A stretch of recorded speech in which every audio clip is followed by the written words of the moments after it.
If you are fresh out of a divorce, the end of a significant relationship, you might be going through some shifting sands when it comes to your sexuality. That was definitely my experience. And I would love to dive in and talk about how to make the most of this really potent, fruitful chapter of your journey. I'm Darshana Avila, your guide to all things sex, intimacy, relationship, founder of the Galgasm community. Maybe you saw me on Netflix. And so if so, you already know that these are my favorite topics to talk about, and really having candid conversations and getting solid information into your head, into your heart is what we're all about. So I'm going to backtrack to my story. I got married very young. Nobody was more surprised about that than me. Wasn't in the cards as far as I knew them until it was. So from 22 to 28, I was in a monogamous heterosexual marriage. And the sex that I was having inside of that relationship seemed good enough at the time, but I didn't know what I didn't know. And I definitely didn't know what I was missing. So when my marriage dissolved, I remember a friend saying, "Hey, you should get on a dating app." This is when dating apps were like still a little bit newer, not as ubiquitous as they are today. So I just went ahead and I set up a profile, got asked out on a date the first time, totally had a panic attack because I wasn't actually ready. And I learned some valuable things about setting my pace. And then I learned many more things by actually putting myself out there and beginning to explore and experiment. And it was some of the sexual partners and experiences that I had in those early days that really opened my eyes to the fact that my window of what sex could be, how I could feel, the ways that I could express myself was incredibly narrow. One of my first lovers after my separation was a very dominant, assertive kind of character. Definitely had some kinkiness going on. And if not the most skillful, definitely there was some hotness, something very evocative about that take charge energy, feeling so desired, being directed, told what to do, having my body just like devoured and appreciated with a passion that was somewhat unfamiliar compared to the sex I was having in my marriage. That lit me up. And it drew forth this curiosity in me that I realized had actually been there and had gotten pretty buried under, about wanting to explore power dynamics, wanting to add a little more spice, if you will, into my sex. Vanilla's delicious. It can be very sweet, very lovely. And I'm somebody who craves a range of experience and a little bit more intensity. And I found that here. I also have a formative imprint in my mind of the next lover who came along, and a moment where we were in like a really passionate lovemaking experience. And I can see myself. I was kneeling on my knees. My hands were up against the wall. They were behind me, and they made a comment about how sexy my curvy body looked and seeing me so open to pleasure. And I had not heard things like that in my marriage. My ex-husband's praise did not move in that direction.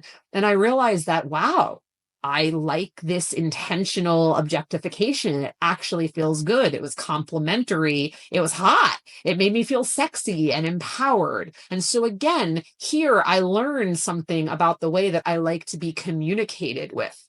So with these examples in mind, if you find yourself in a chapter, like I said, where you have come out of a relationship that had a particular quality of sexuality, of intimacy going on, maybe not a fully satisfying one, maybe it wasn't happening much at all, whatever your circumstances.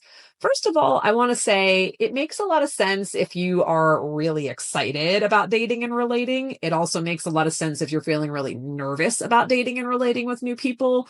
Excitement and nervousness can actually feel quite similarly in the body. And the difference is the story that we tell about it. We tell a story that one of those is a good way to feel, one of those maybe less so. And so what I want to invite you to do is, if you're noticing excitement, nervousness, that sped up energy, maybe it's clammy hands or a flush of heat or however that lives in your body, slow down, take a breath. Take the time that you need to really orient yourself and get acclimated to the whole notion of putting yourself out there if that feels overwhelming. And if it doesn't feel overwhelming and you're like, hey, let me just dive right into this pool, you too might benefit from a bit of pacing yourself. I'm not here to tell you what to do, but to make the suggestion that when we are in a vulnerable state, when we are newly getting our bearings and orienting to experiences that we haven't had previously, we might not always be our most objective selves. So go at a pace where you can really slow down, get present, take stock of the experiences you're having. I cannot say enough about the importance of integration. After you have an encounter, how do you feel? How does it make you feel? Are you a version of yourself that you really feel good about, that you enjoy, that is enticing to you? Or do you feel shameful or shut down or diminished in any way? In this case, real clear preference here. If something is shutting you down, we're not going to do more of that. If something is lighting you up, then that's a beautiful indication that there is more to explore there. And you get to negotiate and navigate how to do that in safe and sane ways with chosen partners. We also live in a time when there is so much access to information. So you've got folks like me sitting here talking to you, sharing about my stories and spending my days guiding people to explore their unique erotic expression, their ideal ways of being in sexual connection and intimate relation dynamics, the whole spectrum. You've got folks like me, and you've got plenty of other educators out there, books, videos, resources galore that can both be a wonderful way to get started exploring more about your curiosities. And that can happen in the kind of porn you like to watch, or the stories that you hear that really draw you in. Maybe there's something that feels a little taboo, a little edgy, that actually brings that heat in for you. And you might want to learn how to lean into that. Pace yourself. Really, pace yourself. Hopefully, you've got a long life ahead of you, a long road ahead of you with which you can have so many distinct experiences.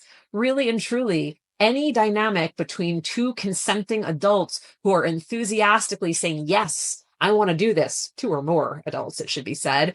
That's a beautiful thing. And so if the way that you have been sexual in your prior relationship that you're coming out of felt a bit narrow, maybe you were in a heterosexual dynamic and then you're discovering you might have some queerness or a lot of it. That was definitely me. I really claimed my queerness on the other side of my heterosexual marriage, my kinkiness as well. And in general, my sex positivity, all of that blossomed as I got to know myself. It didn't all come in at once. It was a very gradual journey over many years, many lovers, many ways of learning, exploring, and experimenting.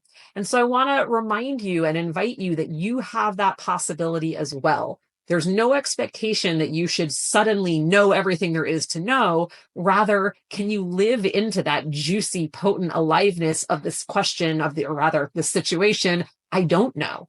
I don't know what I don't know. And that's a beautiful thing because it's full of potential. It's full of possibility.